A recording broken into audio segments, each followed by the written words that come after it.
Well, this video is of my brother and me getting the gearbox ready to install and the engine, obviously. Uh, Currently he's removing the carburetors so that when we install the engine and the gearbox into the vehicle, it doesn't bang into things and damage the carburetors and damage the car. I left it on fast speed. Whilst recording this, I had the camera going all day, and that was the idea of doing it this way so that you didn't have to spend hours listening to us doing our shit. Now, there will be a number of moments where I will come in and tell you things. I will not be playing inane music like some people do. You will just have to watch and hopefully enjoy, and I will be commenting. At the moment, I'm working on the gearbox on the bench, getting the fork in and getting the thrust washer in and various things. Hopefully you'll enjoy this. Let's move on.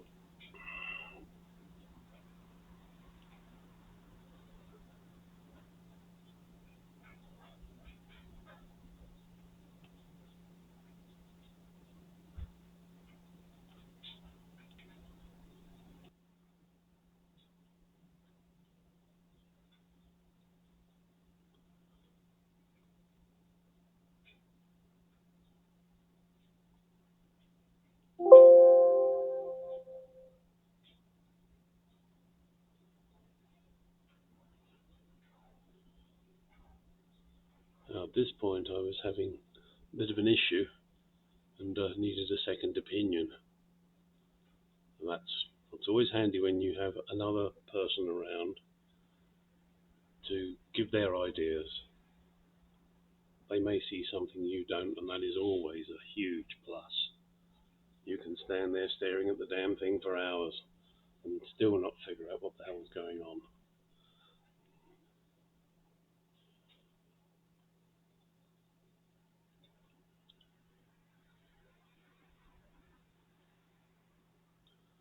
Now all we're doing is trying to put things in places where they won't get damaged and we won't trip over them. Inside the car seemed the safest place for the carburetors. They came off quite neatly. At this point, one of the pipes is sticking out, so we need to tie that up, and I've just given my brother a ball of string to tie that pipe up and out of the way. It's the the feed pipe that goes to the carburetor. As you can see, he's now attaching the chain balance bar onto the engine hoist. This is always fun, trying to figure out which way round. Do you put one leg of the hoist inside the leg of the engine stand, or come round the other way? In the end, we figured it out. So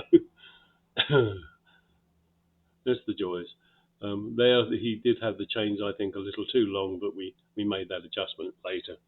It's a case of suck it and see. You try things, it works. You try things, it doesn't work. It's just the way it goes, and we're not experts. Whilst I've done a lot of wrenching in my time, and so has my brother, and I've even done it in a professional Jaguar shop. But that was a long time ago. You forget how things work, and as you've seen if you've watched a lot of my videos, um, I'll put my hands up and say, yeah, I forgot about how that went, even though I've done it 100 times, because it was a while ago. So anyway, here we go, continuing to move on with the process of getting the engine off of the stand. Can't remember what I'm fiddling with. Oh yes, I'm still trying to get all the powder coating off the areas of the fork so that I can get it all together for the transmission, or gearbox as it's correctly called. And my brother's just trying to get the handle off so that we can pull the engine stand completely out.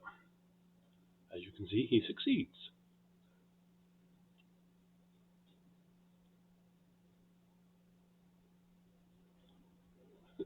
Quick wind here, quick fiddle there.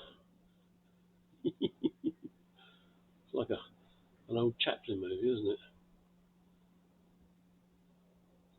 I think he surprised himself there that it actually came out quite easily. Now with the engine dangling, we can get the plate off, lower it to the ground, or actually we're going to lower it onto a dolly and remove various parts that we need to remove and stick the gearbox on.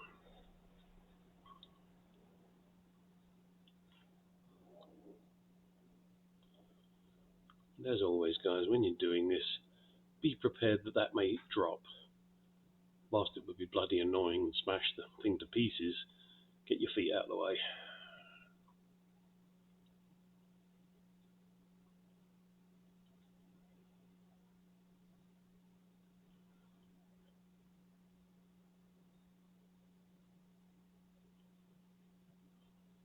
See how diligently he puts everything back together so that we don't lose anything. And I will now sell that on Craigslist.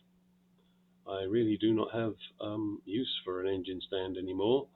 I don't anticipate taking any more engines out of any more vehicles. And should I live long enough to restore another vehicle, then I'll buy one. However, if it takes as long as it's taken me to restore this one, I will be 100 and something, so that probably won't happen. But I can't say I wouldn't do another car.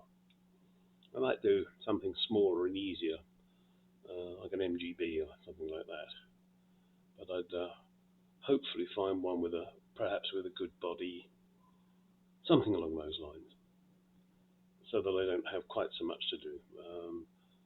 I've done a number of them. I did RE type and I've done the Mark II here, and they've been full restorations. It's a lot of work, a lot of time, a lot of money. So the next one probably will be something small and cheap. Or maybe just my motorcycle.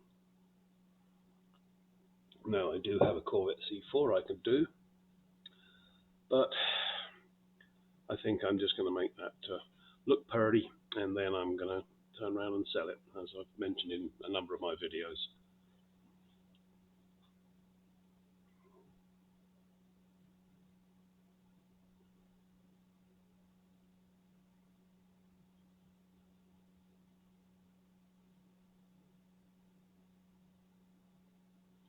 Sorry if you're hearing background noises and other things. I can't find out where to mute this and let the video keep rolling. I'm recording over it. I have a number of different video packages, and each one's different. I haven't figured them all out yet, so I do it the way that works, not necessarily the way that's correct.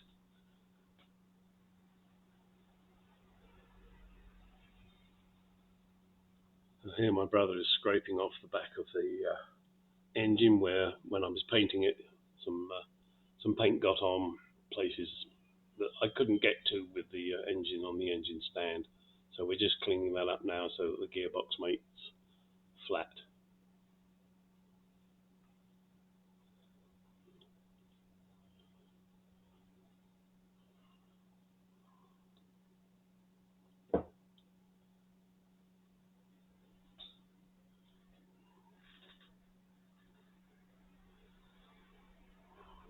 So nice to be putting things back onto the car as opposed to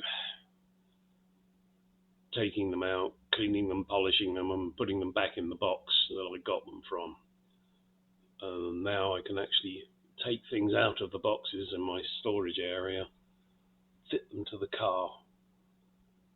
Now here's my brother, he's just tying up that carburetor starter pipe to keep it out of the way. The bags there that we have, that's got the various nuts and bolts that we need to install the gearbox. My brother is now fitting the flywheel, and that is something that I had machined down at a local store. It's not store, a local business. I just found by accident, really. And to resurface that and get rid of the groove that was on there, he only charged me $40, which I thought was excellent. And if any of you live in Arizona, or even if you don't and you're interested in a very good machine shop here in Arizona near Queen Creek, just send me an email and I'll give you his details. And my email, in case you're unaware, is gstargarage@gmail.com, and that is star with 2 R's, so it's GSTARR garage or garage @gmail.com. And this is the retaining plate, and it has some tabs on it, and we're trying to figure out whether the tabs go in or out, because it seems to recess inwards, but then we obviously realize that those tabs need to be pointing outwards so that we can then bend them over.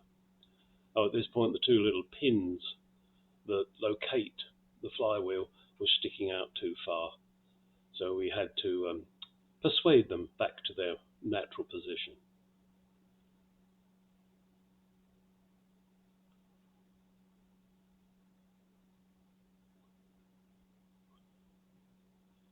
It's quite funny. My brother was meant to be the apprentice here, and he's doing all the work, and I'm running around getting him anything he needs.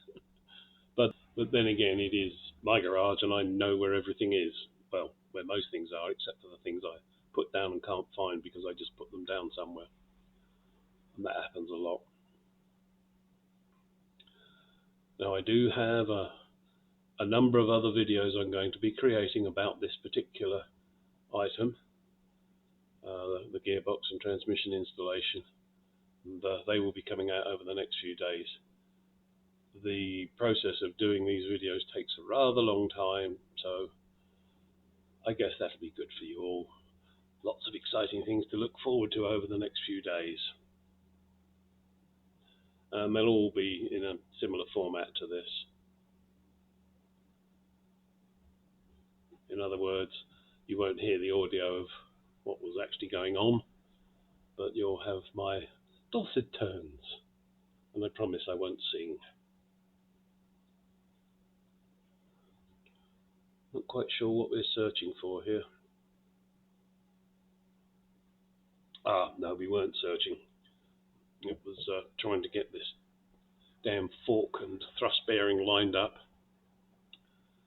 which we did succeed in doing. And I'll try and find the clip that my brother made, which shows him. No, it doesn't show him. It shows me putting the clips in that hold the thrust bearing. And do note, the little clips that go on the end of the thrust bearing are handed. In other words, one has to go in a particular position and the other one goes obviously in the opposite position. You'll know if you get them wrong, because when you pull on the clutch fork, the springs will hit the bell housing, and then you know you've got them the wrong way round. If you get them the right way round, you are lucky. You have a 50-50 chance, and it's not a big deal if you get it wrong. When I say it's not a big deal, you have to rent my brother for an exorbitant amount of money. I'd put them in wrong, and I was cussing and swearing and saying, okay, right, well, what I'm going to have to do is I'm going to have to take it all off again so that I can turn the springs round. And I walked away, and as you can see now, my brother's fiddling. He decided that they would come off. I didn't think they would, but he fiddly-diddledied, and he got them off. And then I looked at them and realized they were handed, and put them on the opposite way to where they came off, and bingo, the job was done. Again, it's handy to have that second opinion, or that annoying person that decides he knows better. And my brother and I both fill those roles.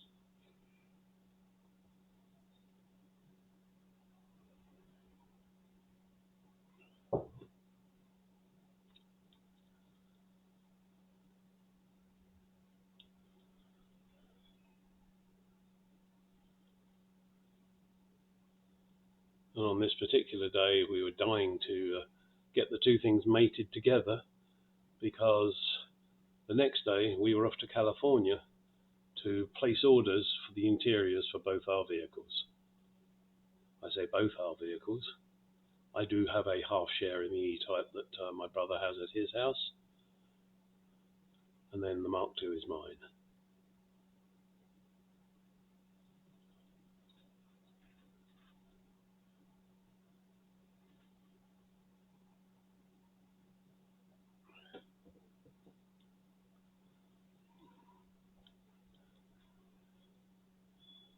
And now we're about to torque the flywheel nuts.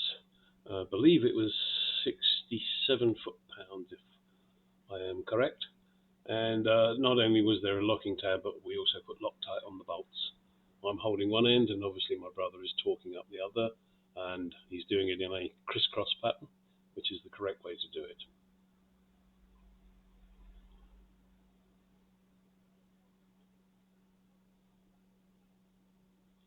And then went over it twice. Right, one of the things you have to do here is install the thrusty bearing.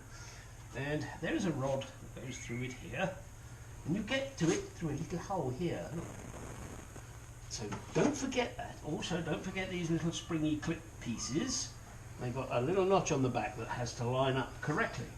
You also have this little beastie here that goes through that hole there and into that hole there. So now you've got to line that fucking thing up. Now, we may need a light to see when it is through in the right place. Note brass drift. Yeah, I need to get one of those. Yeah, they're not cheap, but they're bloody good when you're hitting metal on metal. Now, of course, it might stop in a minute because I've got to go through the top one. It might not want to.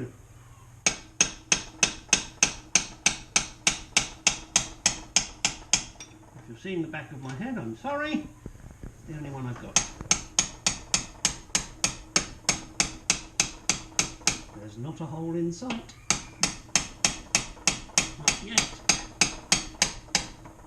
And that was, oh, I see a hole appearing. Ooh.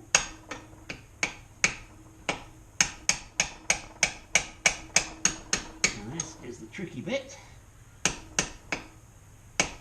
I know you're seeing the back of my head now. Hopefully. Ooh, that R&R stiff. Okay. Now we screw this in here into the hole. I need my wrenchy of the Allen. Don't go away, I'll be back.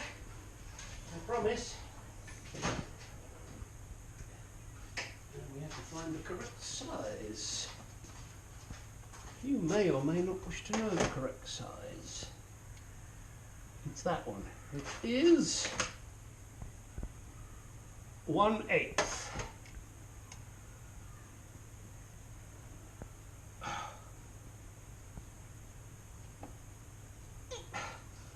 And now I'm going to unscrew it. What, you say? Why? Because I want to make sure it centered it. It did. Alright, so then screw this up. Pinch it down nicely. Nicely done, Jay Leno. Nicely done. Get your Allen key stuck. Cameraman's being very quiet. I don't know why. It's not like my brother. Gosh. I really should use a socket Allen on this, because it would be easier.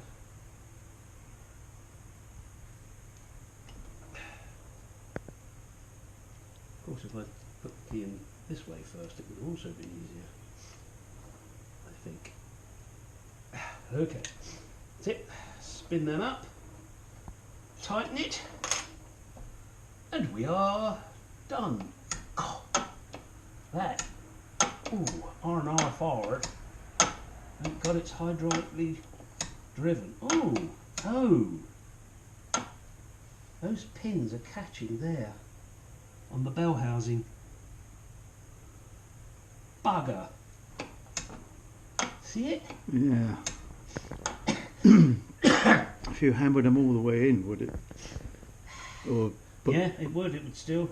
or put them the other way round? You can't, because that's where the dimple is. Oh. Hmm.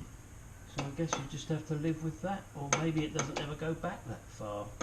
Yeah, it does. It has to go back that far. Until Well, that's releasing the bearing when it catches. That's engaging the or disengaging the clip. Yeah, that's engaging. That's when it's engaged. So if it gets to there, will it get pulled back far enough Well, so that it disengages the engages the clutch? Yeah, I think the springs on the clutch plate will be strong enough to do that, because they've got to be strong enough to hold the clutch against the engine. It shouldn't do that. I mean, they've got an extra gap here, Yes. which is not where you need it. Gosh. I don't know. Could you have put them on the wrong way round? No, you can't, because the dimple on the back. There is only It'll only go one position. That's right. The dimple's on the back. Yeah. Hmm. There wasn't a left and a right one, was there? One had to go on the top and one had to go on the bottom. No, I doubt that. But at least you can take them out again where they are. What? I think there is. Yeah, we took them out. No, the old one. I think one's a top and one's a bottom. Oh. Just looking at the way the... Yes, perhaps. Oh, crap. Well, you should be able to just pull them out where they are. We did when we took it out of the old gearbox. I bet that's what it is. Well, what if I got to lose? Yeah.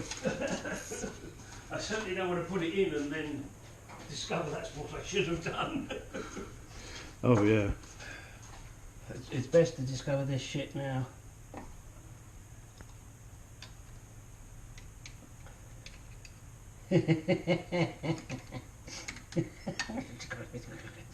Guess what? It doesn't want to come out, does it? Probably because it's in the wrong side. Whoa! Oh no! I was watching you. Yeah, I wonder if that's what it is. Oh, I think I'm going to have to take this off again to get these clips on. Oh, well, we'll try. Try. And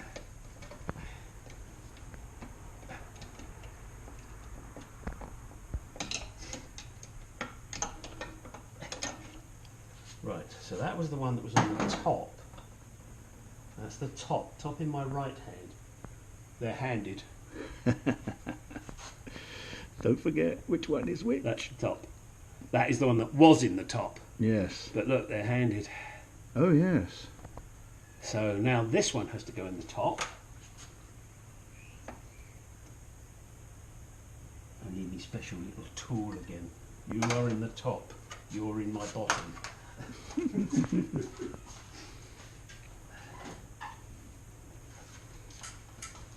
Oh, now I can demonstrate this tool. Oh yeah. So what one needs to do is make that and that go there. It's not easy. Oh, no, I don't think I'm going to be able to get the angle. The angle of the dangle.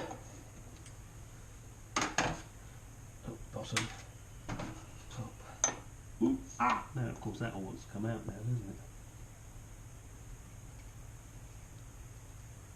Yeah, no. I'm sorry, folks. I'm going to have to take this all out. Oh dear. There's no two ways about it. Okay. Cut.